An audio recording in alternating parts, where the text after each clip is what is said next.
Hello everybody, welcome to Ameoko Market in Tokyo. This is one of my favorite places I like to go for outdoor seating restaurants. It's kind of rare to find in Tokyo. It's something that surprises a lot of visitors.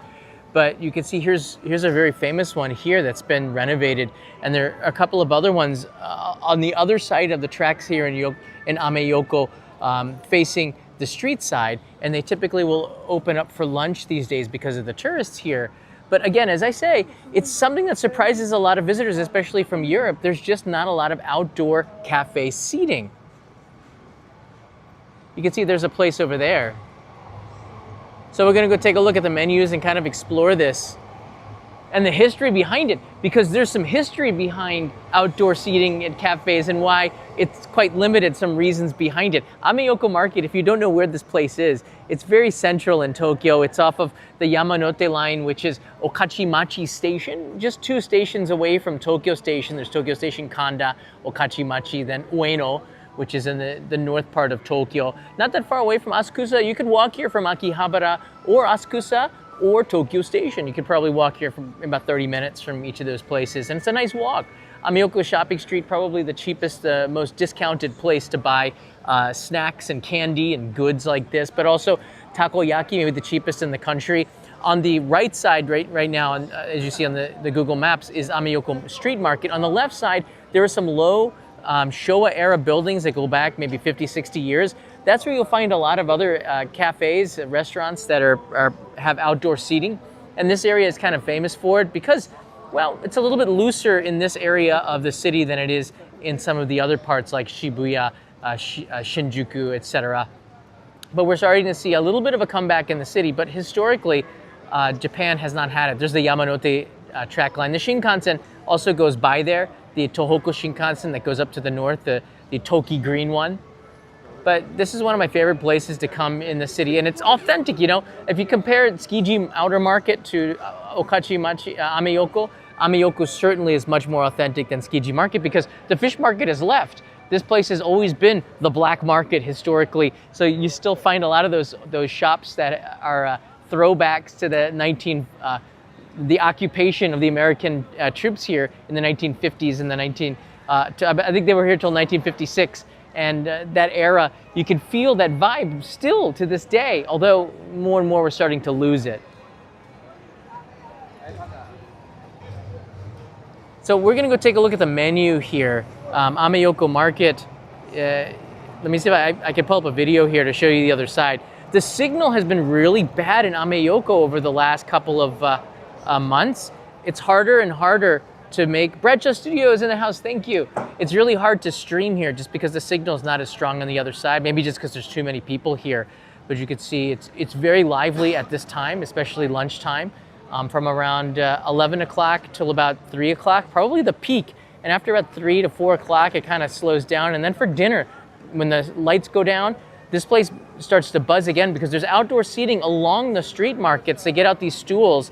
Maybe the regulations are a little bit loosened at that time, and you can sit outside along this very busy street, or you can come underneath the Yamanote line or some of the restaurants on the other side, and that's what I'm going to show you today, as well as talk about the history of this. But let's go take a look at the menu at this particular place. It looks like it is open for lunch. Not a lot of people out at this restaurant.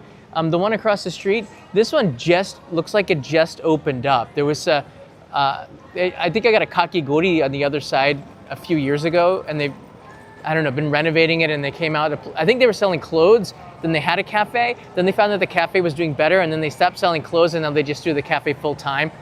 That's what seems to be what the tourists want, and it's a really cool corner to hang out in.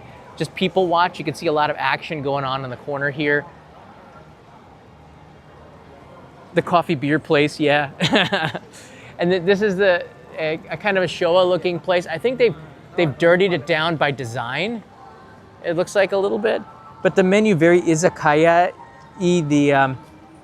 Izakaya are Japanese pubs. Basically, you just order a bunch of food and you share it with a bunch of other people or friends. Or if you're here by yourself, hey, you can come by yourself and probably someone will invite you to their table if you have a big smile on your face. Oh, there's some tataki. The prices are higher here. I'm starting to notice, yeah, the prices are higher than a couple of years ago, maybe 25% more. I think just because the tourists are here and they're paying more, they understand the market a lot better than I do. It could be dual pricing as well. We're starting to see more and more of that in the city, and I'll cover that as we get into 2026 on this channel. Oh, there's some korokke. There's some meat korokke, which are croquettes, I guess. They're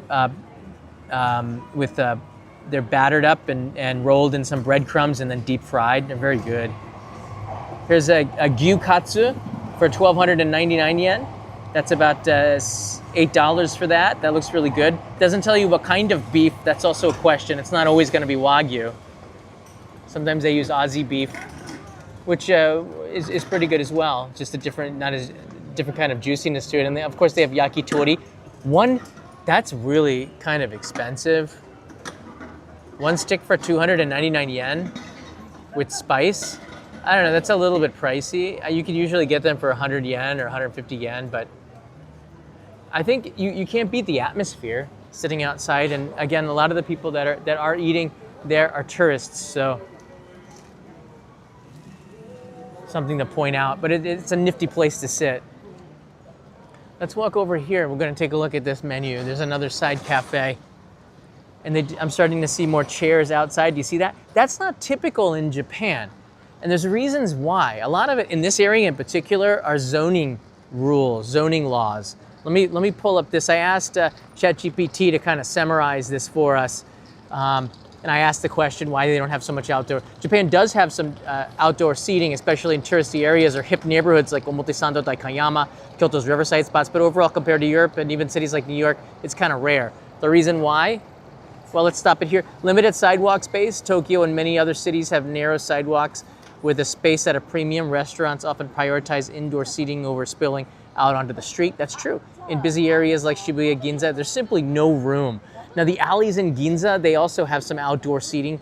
You have to kind of find it, but when you do, yeah, they're usually in places near the highway or places that have a lot of extra space to put some stools out there. Strict regulations. This is the thing with Tokyo. Tight urban planning rules. Using public sidewalks for commercial purposes requires permission. A lot of them don't have it. I remember the Okachimachi here would have the tables even spreading out more onto the streets around 5 p.m. And you know what happened? The police made them push the tables back, and then in the end, they would wait until like 5 p.m. when the security patrol would go off duty to do it, which is very gray area. That's sort of this area. They're kind of rule breakers in the area a little bit. I guess there's one reason why you can sort of still bargain in Okachimachi, but the zoning rules are quite strict. I think it's changing a little bit because this is what tourists want. People want to come and eat outside, feel the city. Cleanliness culture, there's a strong emphasis on cleanliness and order. That's true with Japanese culture.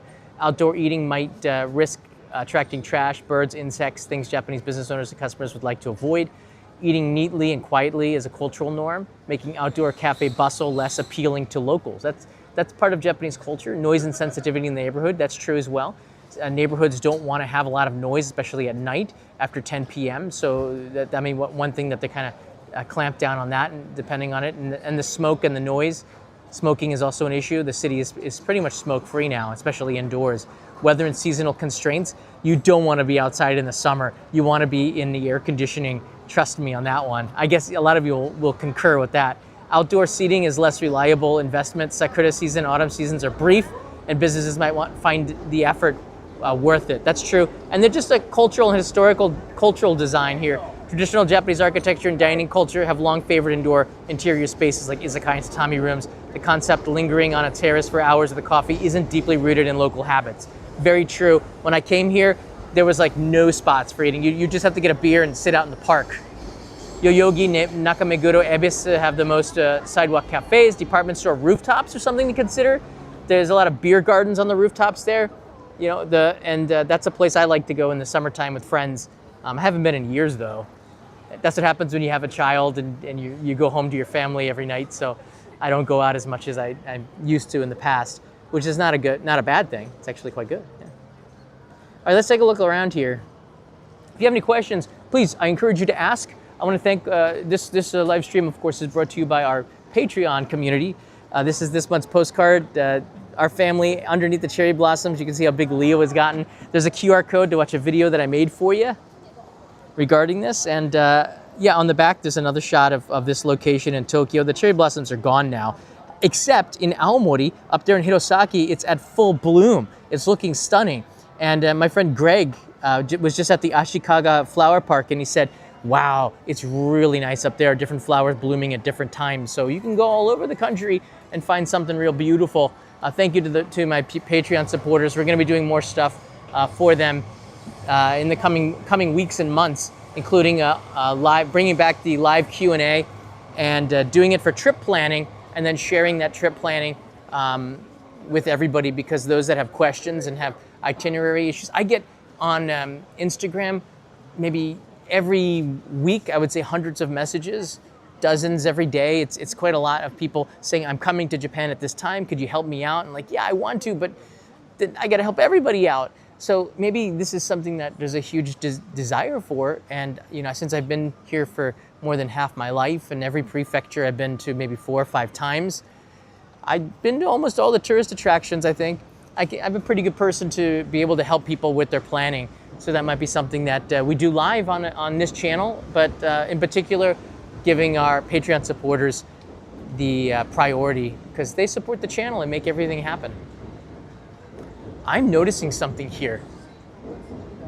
Every time I pass this building, I'm just wondering when they're going to tear it down. They started the one right here, and you can see this 1980s looking building is ripe for deletion. Look at that old retro light.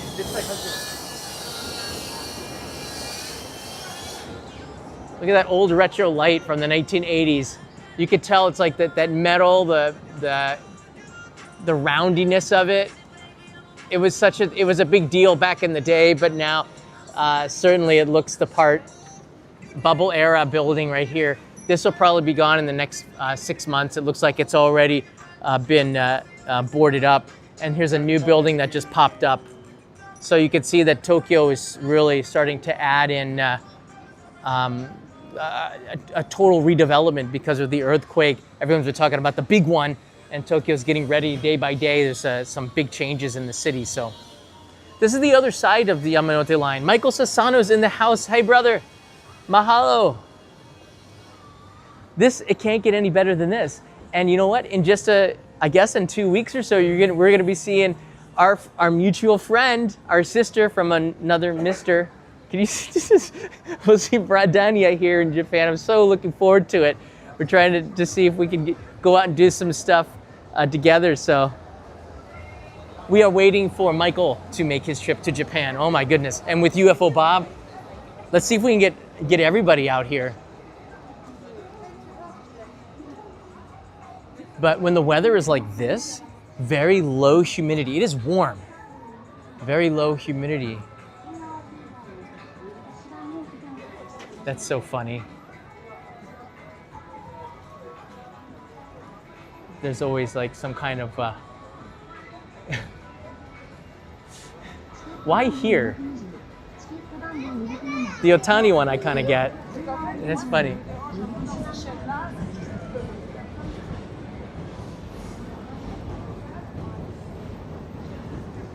There's some weird stuff out here. Never mind your political leaning, it's just fun to see.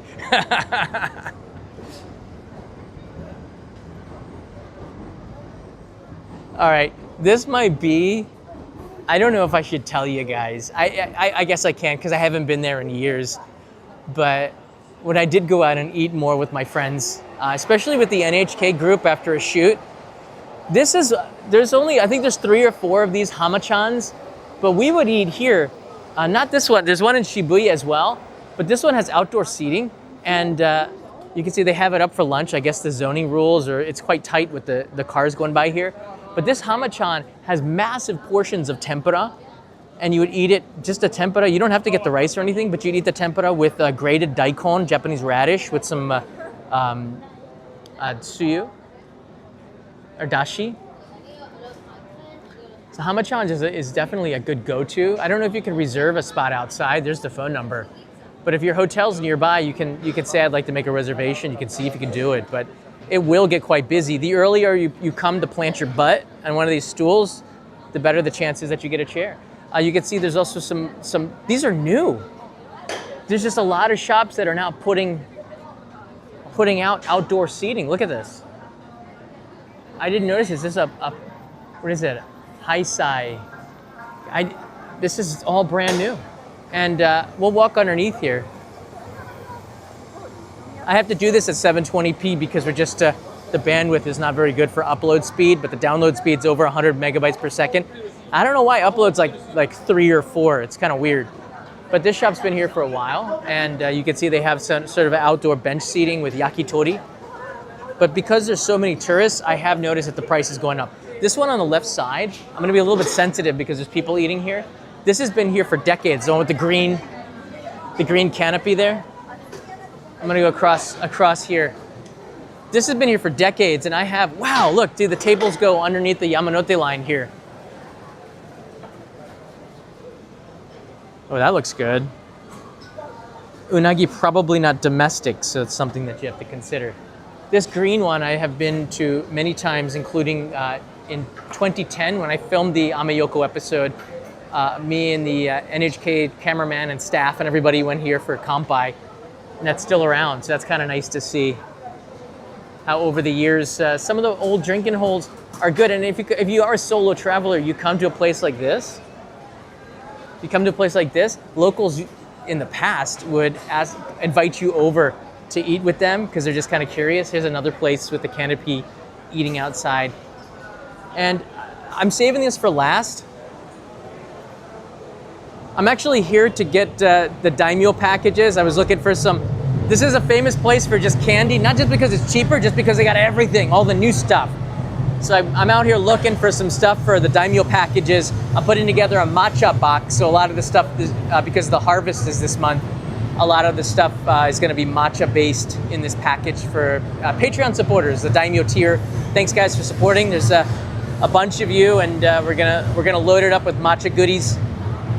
There's a lot of stuff in here. Again, Ameyoko is ame meaning candy, ame also meaning America. So there's a lot of goodies in here. Look at the stairway. They just loaded up with all these sweets and confections, all these kind of neat stuff. And then I'll put a special regional item, a box item that has a lot more value. The Kit Kats are out here. The strawberry shortcake is the big one, and the matcha latte. But there's nothing weird been going on with the Kit Kats recently. But this is a place where you come and check it out. Becken, thank you for being a member for 24 months. All right, now this is where the signal probably is not the best, so I wanted to take you through here and show you some of the outdoor eateries in Tokyo. Again, this is one of my favorite places, but I think Nakameguro, Omotesando, these areas are more upscale, so you're going to get much cleaner and much more expensive fare. But you'll get that more European type of feel, and this is more like an Asian type of feel. Look at this place, just has benches outside. This place just has benches. And I'm gonna show you. It's really popping on this side of the Yamanote track. This side has changed a lot. It has become more, I can't think of a better word other than ethnic. It's more like Southeast Asia, Taiwan, Korea, which has a much better street food scene than Japan. So you'll see that here. And I'm just gonna stop right here because it's too crowded at the moment. But you'll find a lot of street food out here, but a lot of it is not Japanese. Most of it is ethnic, which is really good. And they're immigrants, people who have moved here. Maybe someone who's married a Japanese spouse and opened up a business. They bought out an old owner who no longer could manage the shop, and the sons and daughters didn't want to do it, so they would buy it out and set up a restaurant. And it's buzzing with, especially like Korean street food. You'll find a lot of Korean restaurants and Thai restaurants. And then what I love about it is the sound of the trains going by.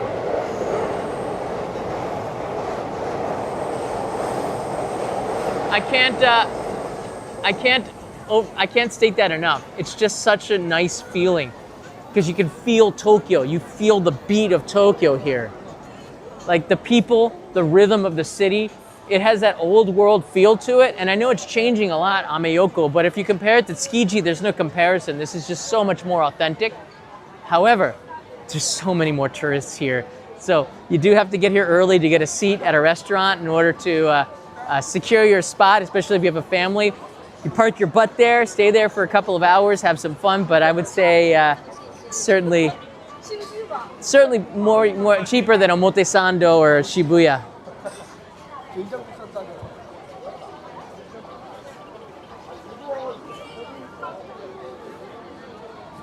Hey, where are you guys all watching from? Make sure you hit that like button so you get all the suggestions on this channel and on the main channel.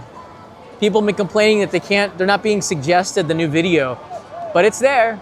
This one is an edited video, very in-depth on the snack bar culture, these old, very narrow alleyway shops. You get a chance to see this video on the main channel, which is a separate channel. This is all live streams on this channel, and it's edited videos on the other channel. This one, I guess, more high quality, I would say. Yeah, you know. I think this channel's pretty high quality, though. Look at that strawberry salesman. They know what the tourists like. Everybody's into the Japanese strawberries right now. The season ends probably in a couple of weeks, too. Right after Golden Week, you start to see it taper off. But tons of people enjoying street food, and the vibe of the city is kind of nice here. Yeah, so what do you guys think? Leave a comment below. Where is your favorite place to eat out in Tokyo? I do have to say, if we're talking about eating out in Tokyo, I did ask ChatGPT to list the top 10 places, and it did do that. A lot of them were in Aoyama, Daikanyama, Omotesando, you can see there. But one of my favorite is the TY Harbor, Tenno's Isle. It's so beautiful. It started in 1997, a year after I came here. It was one of the places that I went to early, back in the late 1990s, and it's still here and still buzzing, and they still brew their own beer, craft beer, and the food is there's a fusion of Western and Japanese, but amazing place if you get a chance to go there. All right, everybody. That's all I got for you. I got to get back. I'm going to set up the Daimyo packages and get that out tomorrow to our Patreon supporters. Thanks, everybody. If you have any questions, leave them in the comments below. We're going to do a Q&A, trip planners for Patreon supporters, and maybe we'll share those videos on this channel afterwards. But I really want to prioritize our Patreon supporters because they're helping to make this channel work. On Sunday, our family's going to be going with my wife's dance school, who's going to be performing at the Osaka Expo, which is pretty crazy. I'm going to be taking care of Leo, so I'll be sort of off, but I'll be doing live streams still, but I won't be editing any videos, so I'm really trying to hurry up to get as much content on that new, it's still new, I guess, the main channel, and we'll have a much more stuff coming as soon as possible. But I can't ask for better weather than this. This is just absolutely beautiful. The sun is shining, the temperature, I would say we're getting upper 70s, low 80s with very little humidity. And this May right now is the best time. And right after Golden Week, maybe May 8th until June, the best time. The flowers are out, the cherry blossoms are done, the tourists kind of go away, prices get better. Japanese are working, so they don't have as much holiday. It's just a nice time here to be, well, look at those bananas, to be in Japan right now. And if you're picking your trip, you're thinking of the best time, it's now and maybe September when the humidity starts to break, the third week of September. You hear the trains going above, it's so awesome. All right, guys, take care. Thanks, see you in the next live stream. Mata ne. Shuba Tiramale, thank you. Thank you for that. Oh, and we're about 4 new Postcard Club members away from hitting our goal, where I'll take the Shinkansen and deliver the postcards to Osaka to get that stamp. We need about 4 more, I believe, 4 or 5 more Postcard Club members. Next month's postcard is the Osaka Expo, which is gonna be pretty cool. All right, guys, mata ne.